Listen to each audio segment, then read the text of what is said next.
on my phone. I have my computer ready and it won't do it through that. So it's okay. We got to go and we got to go in here. Yeah. yeah. Okay, let me turn Okay, my computer. perfect. I'll give him like a minute to pop in, and then we will proceed. Man, this technology is rough. Yeah, it wouldn't. I wanted to do it on the laptop, but I'm just hoping that my phone doesn't. That the battery doesn't die. Let's see. If not, Okay. we'll go. Yeah. Yeah. If not, I can always like pause and like get you. But this should be fine as long as you got enough battery for it. Yeah. Amazing. Okay, folks are coming in. I'm gonna get a drink and get started. I'm going to quickly run and pee again and then come back. Yeah, you do that. Yeah. All right, we got this working, folks. Hello, everybody. Let's get the comments rolling. I want to see everybody's names flying through the screen. Okay. We have a bunch of people rolling in. Good. It's working.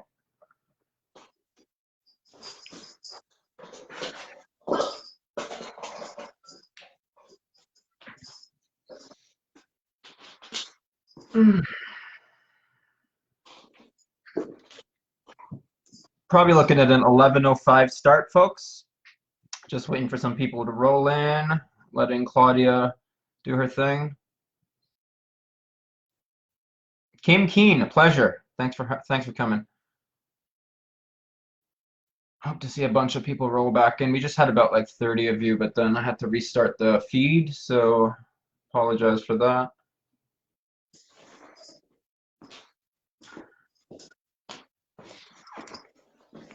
Hiya. Perfect. Yeah, we'll give it like another minute. It's just a couple of people still missing.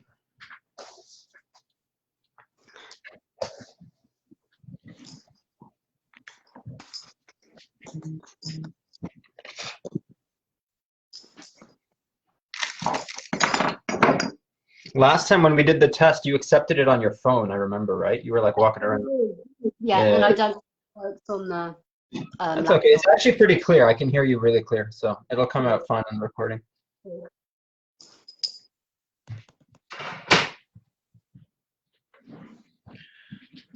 Okay. We'll start at 11:05, I guess, just to give it time. Cool. Make sure my phone doesn't go berserk. Yeah, same, because I'm doing it on the phone. Yeah, exactly. Okay, there we go. Okay, 11:05. Might as well get started. All right, so because this is recorded anyway. All right, folks, I'm going to get started.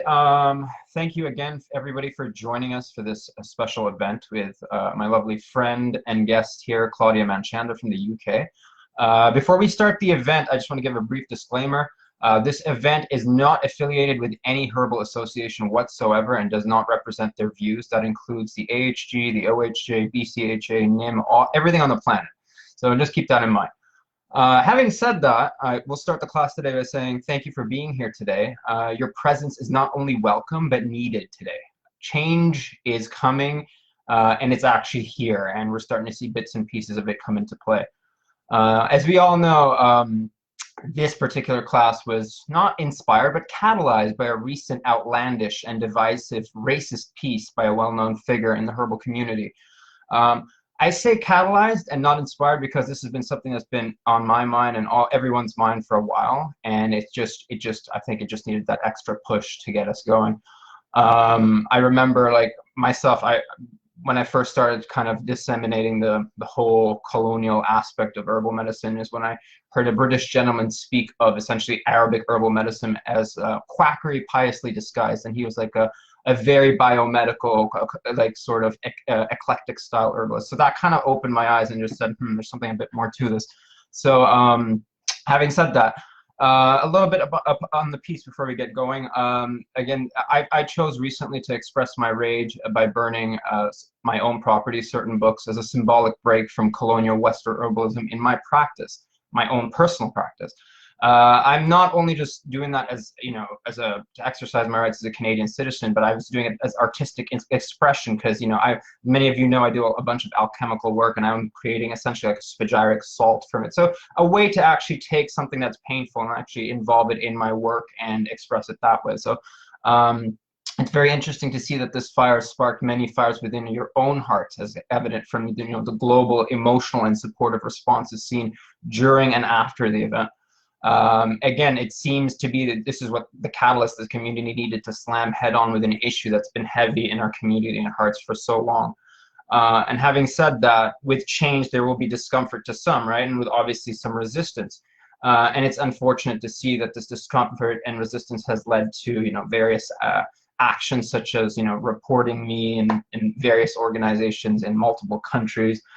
Even at the local level, we're seeing resistance where a particular white herbalist is demanding that the local organization take actions for a BIPOC naturalized Canadian citizen expressing themselves to an outlandish racist outburst, basically, something protected by law. So I find that to be, again, another classic silencing and intimidation technique which has failed on this particular individual. And it is this dangerous and divisive mentality that is set to disempower and actually reap havoc within the community, not so much the voices speaking up against, which is what this is turning out to be. So I think it is, for the first time in a long time, we're actually finally in a real position to tear out some toxic roots that have been holding back our craft and us as people, and bringing back the people's medicine. And so without further ado, honestly, I'd like to just leave the stage up to the star here. Claudia Manchanda, a good friend of mine. A quick introduction real quickly, folks. A London-based UK radical herbalist, a mixed-race mother, grandmother. She's campaigned against deaths in custody and injustice.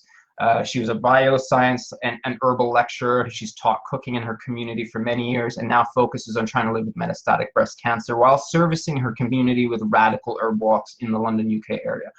I find her views very, very valuable in this time right here. And no further ado, I'd just like to give her the stage. Claudia, it's all you. Thank you. I just want to start by saying there is a content warning that some of the matter in this is quite heavy. So if you're feeling fragile today, record it, because it might be quite triggering, some of the things I talk about. So yeah, the content warning is colonial and intergenerational trauma. So greetings everybody on this Sunday, the day of the sun. Land back, water is life. Solidarity and power to all Indigenous, colonised and marginalised people globally. For those fighting for autonomy and indigenous sovereignty, land back. Sovereignty to my brothers and sisters and aunties and uncles camped in Delhi at the farmers' protests. Rest in peace to the factory workers killed this weekend in Chittagong, Bangladesh, for protesting for their unpaid wages.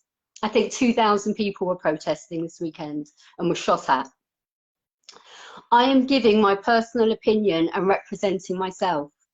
However, I am responding from a motivation of solidarity and love for those historically, presently oppressed, colonised, marginalised, rebels and freedom fighters, to marginalised herbalists, and to ask all herbalists, specifically privileged herbalists, to question whether they perpetuate colonial and damaging structures or avidly work against them. This love and solidarity extends to the land, the plants, the fungi, and all living beings. I am no expert. Western herbalism has a problem. By raising it, this is not dividing or perpetuating hate. Not deconstructing it is complicity. Europe destroyed beautiful pagan systems of established medicine. Thousands were systemically slaughtered and tortured in Europe for practices such as herbalism and named as heretics and witches. After this period, the world was shaped by imperialism, driven by land theft, resource theft, bioprospecting, and plant theft, aka economic botany, people theft, identity theft, prohibiting peoples from speaking their languages and saying their names. In the house of slaves, Gorée Island off Dakar in Senegal, West Africa, there were holding cells where women and mothers were kept before being forced onto ships. There was a separate place where men were kept and a dungeon where kids were kept to grow until they were strong enough to work. These cells would often fill with seawater and the people would perish. When people were stolen from Africa, they were separated by sex and sent to Turtle Island or the Caribbean based on family separation. This is a tiny example of horrors that happen to some African people whose survivors managed to sustain traditional spiritual and herbal practice throughout this Mangamizi, which is the Swahili name for Holocaust of chattel, colonial and neo-colonial forms of enslavement. Current Western herbal medicine uses herbs from around the world and centres its standards on reductionist modern bioscience, which is entrenched in bigotry and unethical practice. When men study birdsong, they describe it as long, complex vocalization of male birds during the mating season. When a woman challenged this by observing female birds singing, she was met with resistance. This is benign compared with the cruelty of medical racism, such as the Tuskegee atrocity and thousands of unnecessary tests performed on lab animals. I often see the rat paw test for testing efficacy of herbs like chamomile, where rats' paws are chemically burnt and substances such as chamazoline are applied. Western herbal medicine does not place value on thousands of years of complex systems of traditional medicine and empirical knowledge as gold standard. Energetic systems of medicine interpret the energetics and character of a plant and humans, but also the energetics of drugs, radiotherapy, and so on. There are Western herbalists who practice energetic, astrological, and alchemical medicine, though. Traditional medicines also treat the whole family and community. In Western herbal training institutions and texts, Ayurveda and Chinese medicine are often referred to as established systems, but others are omitted. African medicine, Turtle Island traditions, Curandismo, European traditional systems. This anomaly is perturbing. These systems also include significant diagnostic tools. I am here to respond to a 20-page racist blog written by a white man in occupied Turtle Island called When the Woke Mob Came for the Herbalists. I will call the man SHB because names are important. My mouth is clean and my heart is pure. Names and language are as important as they were robbed from millions. Ancestral languages forbidden. Places, plants, body parts, and names named after white men. SHB quotes Solzhenitsyn, a darling of the CIA, who later became Putin's pal, on the first page. The quote is, "In every human heart, there is an uprooted small corner of evil." I disagree. In James Baldwin's essay, White Man's Guilt, he describes people who imagine that history flatters them, as it does indeed since they wrote it, are impaled on their history like a butterfly on a pin, and become incapable of seeing or changing themselves or the world. Don't blame me, I was not there, I did not do it.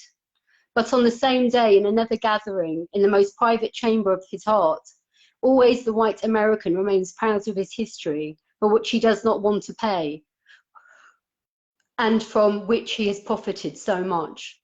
What is more concerning than the blog post itself were the shares, the likes, and protests against changing times. SHB's piece complains about how the ignorant younger generation, inferred to be black, brown, and queer people, aka the woke mob, whom I gather were actually herbalists of various ages who took the mantle from Rosemary Gladstar and provided spaces for LGBTQI and BIPOC herbalists at a women's conference in 2019. This has been compared to segregation, even though it was a women's event and there was space where all people gathered together. People could enter these spaces by self-identification. Using the word segregation for providing a temporary small space for marginalised people at a convention is insulting, as segregation was implemented on black people violently by the state and police, and this police violence is still prolific. Rest in peace, Adam Toledo, a 13-year-old shot in the chest. On 29th of March in Chicago. Rest in peace, Dante Wright, 20 years old, shot on the 11th of April last week on a so-called traffic stop. The 1740 Negro Act forbade enslaved Africans to gather in one place, to grow food, to learn, and to read. I will use the term BIPOC for this session, as it is a descriptor in the context for attempting solidarity. Accepting BIPOC doesn't mean we are all a homogenous mass or a mob, or that there are blatant and nuanced problems with lumping everyone together. We also represent a wide range of ages and diverse groups within each subsection. Here in the UK, Indigenous is used by racists like Tommy Robinson to describe white people against black and people of colour. I am here in the colonial homeland, so forgive me if I miss nuances of the American experience in the herb scene. I can only speak of my own observations and visceral reaction to this piece. For BIPOC, disabled, queer, trans herbalists, particularly on colonised land, these intersections may mean layers of trauma or struggle, intergenerational trauma from the aggression of greater society, which also permeates into the herbal community, where we are not protected, honoured or respected, as exemplified by SHB and his many fans. To claim the word elder is laughable, especially when it is done with hierarchical intention. When a person embarks on herbal training, it is not a whim. It takes years of focused observation, study, learning, care, and often expense and financial debt. All herbalists share this in common. Racism, intersectionality, colonialism, and traditional models of health don't feature in teaching syllabuses at herbal institutions. When we express a need for decolonisation work, anti-oppression work, safe spaces, and an overhaul of outdated structures, we are deemed divisive, aggressive, sarcastic, rude, troublesome, and ridiculously have been compared to Nazis. When we show emotion, it is shunned as emotional, as if we are not sentient beings and emotions are negative. Someone wrote in a response to this blog that it is a herbal conference, not a social justice conference. Surely herbalism is deeply intertwined with social justice and nature. Protecting all living beings is integral to holistic healing. Surely separating herbalism from life and oppression is reductionism. We are nature. What harms nature harms every living being. Many herbalists organise radical herb gatherings and networks and actively perform social justice work, such as providing medicines and care to people in precarious situations, such as going to refugee camps in Calais or protests against the state. I see you. I remember the King's Cross Clinic in London for people with HIV back in the day. Is this not something fellow herbalists should be proud of? Having ethical standards and love. Surely this should be the lifeblood of everything we do. Or why are we herbalists? Solely to profit from ill health? I heard it on the grapevine that a herbalist here was teaching about herbs in cancer and mentioned a really useful formulation for a topical use for fungating tumours. He said he could not share this recipe as it was being patented. I noted that SHB copyrighted his racist text, but is happy to arrogantly take from others. We cannot throw herbs at the chronically sick and expect good results when the very system around them is making them unwell. People cannot self-care their way out of trauma and state violence.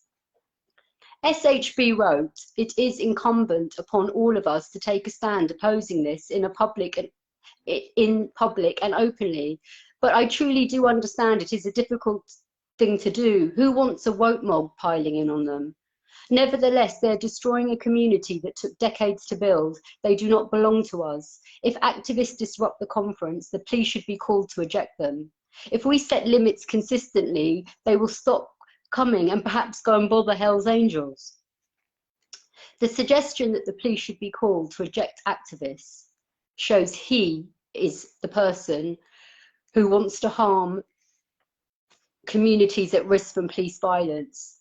He accuses the woke mob of destroying a community that took decades to build, negating thousands of years of various indigenous medicine cultures and continued domestic practice amongst BIPOC, survivors, working class people, people who work the land, the Amish community, migrant communities, and so on.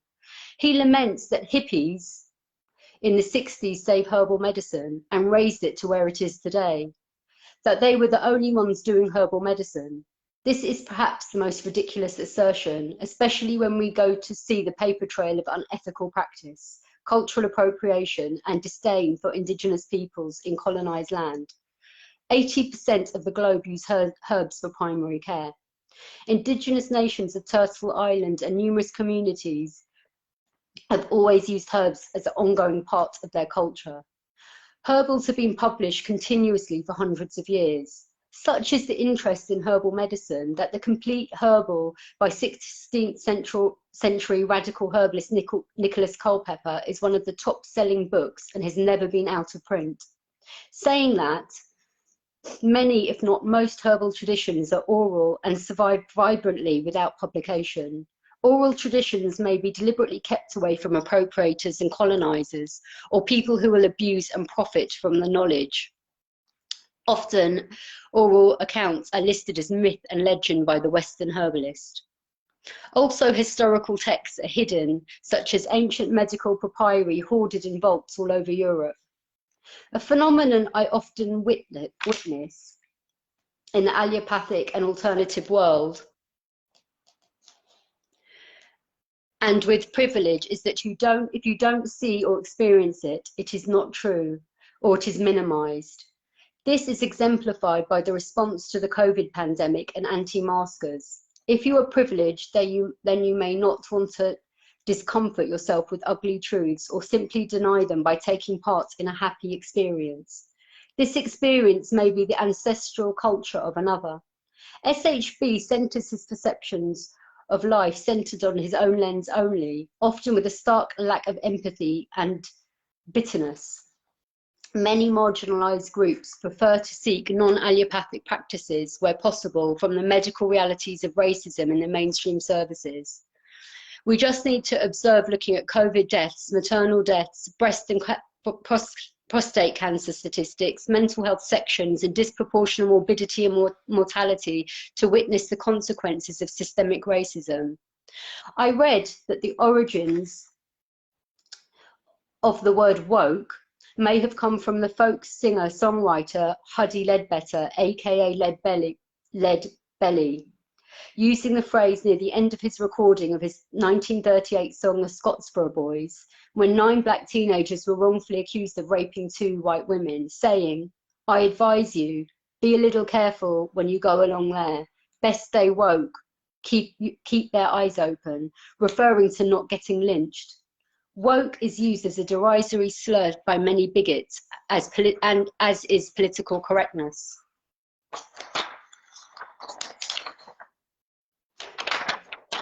One sec. SHB asserts that every 20 to 50 years, what once was moral suddenly no longer is. What nonsense. People have resisted slavery since inception. In the UK, people rose up against the land-owning classes at the beginning of the feudal system, and so on. He talks about how we marched in the 60s for change. Did he not observe the continual marching ever since? Yet post-Vietnam, countries have still been bombed, women disappear and babies are still in cages. Where there is oppression, there is always resistance. Jean-Paul Marat, an 18th century political analyst during the time of the French Revolution, wrote, "Don't be deceived when they tell you things are better now. Even if there's no poverty to be seen because poverty's been hidden. Even if you've got more wages and could afford to buy more of these new useless goods which industries foist on you, and even if it seems you never had so much, that is only the slogan of those who still have more than you. Don't be taken in when they pat you paternally on the back and say there is no inequality worth speaking of and no more reason to fight, because if you believe them, they will be completely in charge in their marble homes and granite banks from which they rob the people of the world under the pretense of bringing them culture.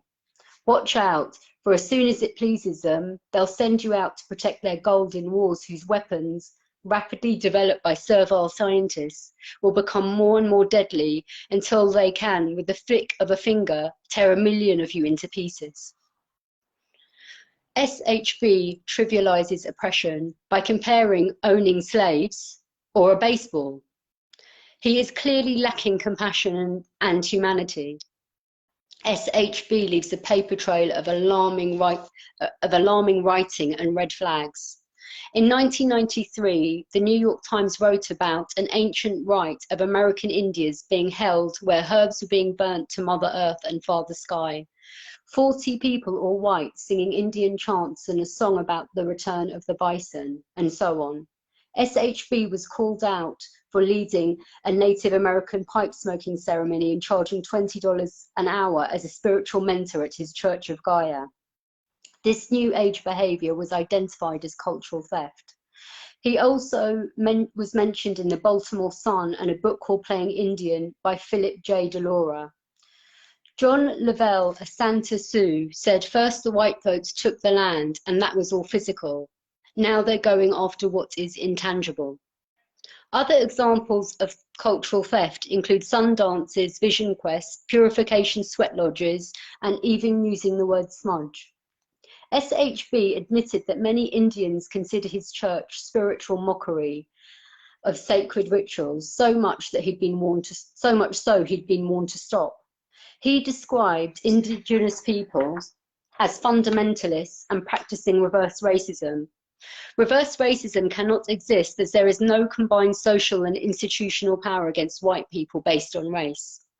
Of course, there are many intersections of white identity and experienced oppression, such as classism, sexism, ableism, homophobia, etc. At the time, George Tinker said, Indian spirituality focuses on the larger community and never on the individual. The New Age variation is centered on the self and a sort of Western individualism run amok. Even the words Western herbalism or American herbalism are very loaded. What does it mean? Does it mean we only use herbs from the West? Does it mean you process herbs from the West? Does it mean your learning originated from the West? What makes it Western or American? Who was Amerigo Vespucci? The name that the land was named after. The name the land was named after. What does it mean colonial medicine? Who taught the eclectics and the physio-medicalist? Why in some herbals is lobelia called a Thomsonian herb? Why is it called lobelia? Why is Essiac Rene Cassay's name spelt backwards? Here in the UK, the main herbal governing body pledges allegiance to the Queen. This is an affront to colonised and Republican herbalists.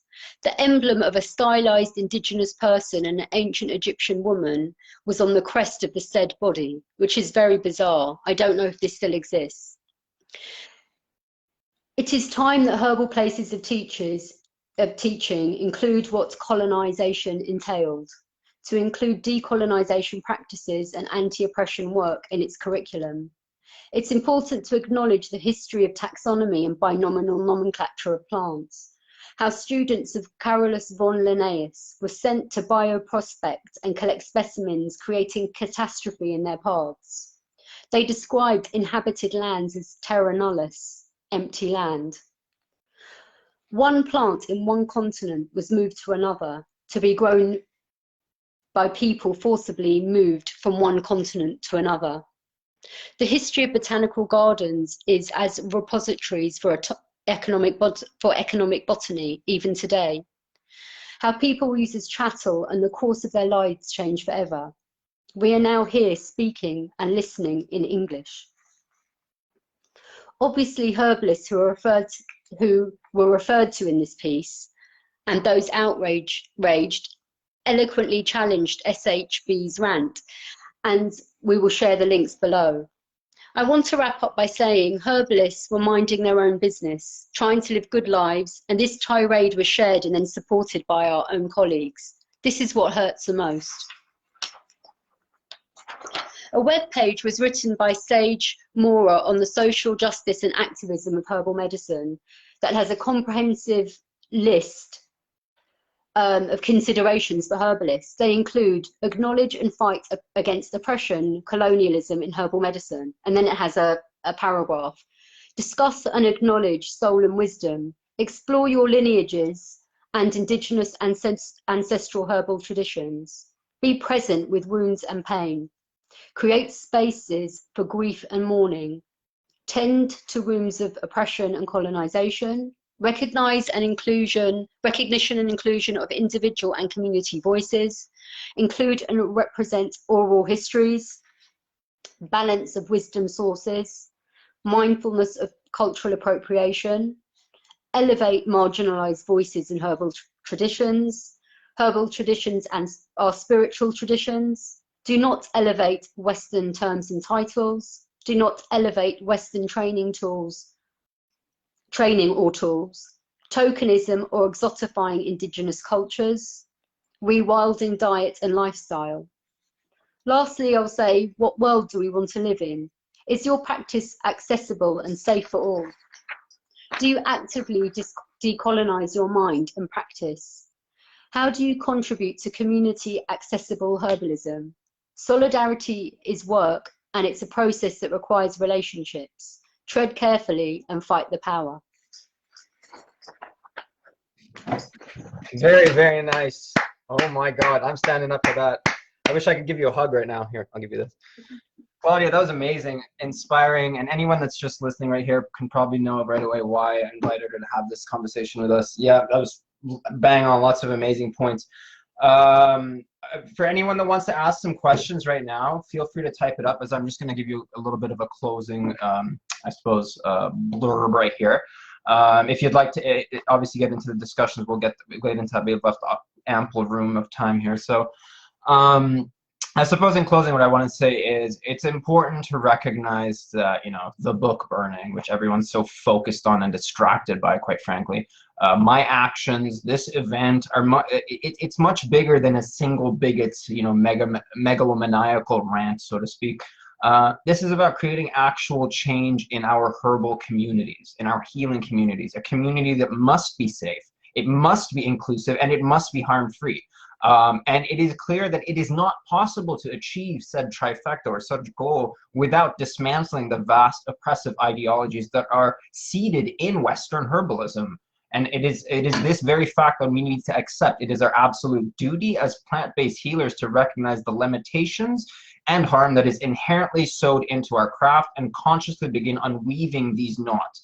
Again, Claudia has taken the opportunity here to mention a bunch of action items that we need to get into, you know, supporting and elevating BIPOC practitioners, getting into some more education, giving back to the indigenous communities where possible, using indigenous plant names, going back to energetics, you know, just leaving the reductionist biomedical model behind and recognizing its limitations. Last but not least, something that I've obviously picked up from Claudia herself is perhaps getting more involved in what so-called radical herbalism, right? And this is something I myself am really getting to know recently. And for those not familiar, again, the definition, radical herbalism encourages herbalists and health activists to look critically at the bigger picture, invite us to take part in community struggles, grassroots organizations, create a fairer, more equal, healthier society for all. And that really goes back to a proper practitioner's goal, addressing lifestyle, diet, and cause, and that really comes down to at a community level. So on that note, I think what we'll do here is, there doesn't seem to be too many questions. Yeah, the links that we're talking about, what I'll do is I'll share them in the event page that we have. I'll just post them there after the chat here, after a couple of minutes, and then everyone can access them there and everyone can share them. And then so there's some questions here. Let me just see, what do we have here? Can anyone drop a link? Well, what is Kathy saying? Start with these talks with Len. Yeah, we can. I apologize. I'm from Kuwait. I'm still new to this, as you can see. So I apologize for not doing that. I will correct myself next time, and I'll do a public post to acknowledge that mistake. Thank you, Kathy, for the feedback. Absolutely. Cool. Any closing comments, Claudia? Anything you want to say? Are there any questions? I mean, I've typed this up so we can share it if anyone wants to share that if you want as well. Yeah. and I've got references that I put in, but I don't know if anyone wants to ask any questions about what I said or even critique what I said. You know what? There's probably a lot to digest. You said a lot of hefty stuff. So I challenge. I don't think anyone's got anything to say right now. But you know what? On that note, we'll just cut it short. I have this event audio recorded. We have the video recorded, and I'm just gonna upload what I have basically on Facebook as well as a separate file. Oh, here we go. Kenneth Wallace has this as a question. As a BIPOC practitioner starting out, how can I create my space in Canada? You want to handle that? These are tricky for me. I don't really know how to answer them very well. It's honestly a journey for me as I navigate these waters.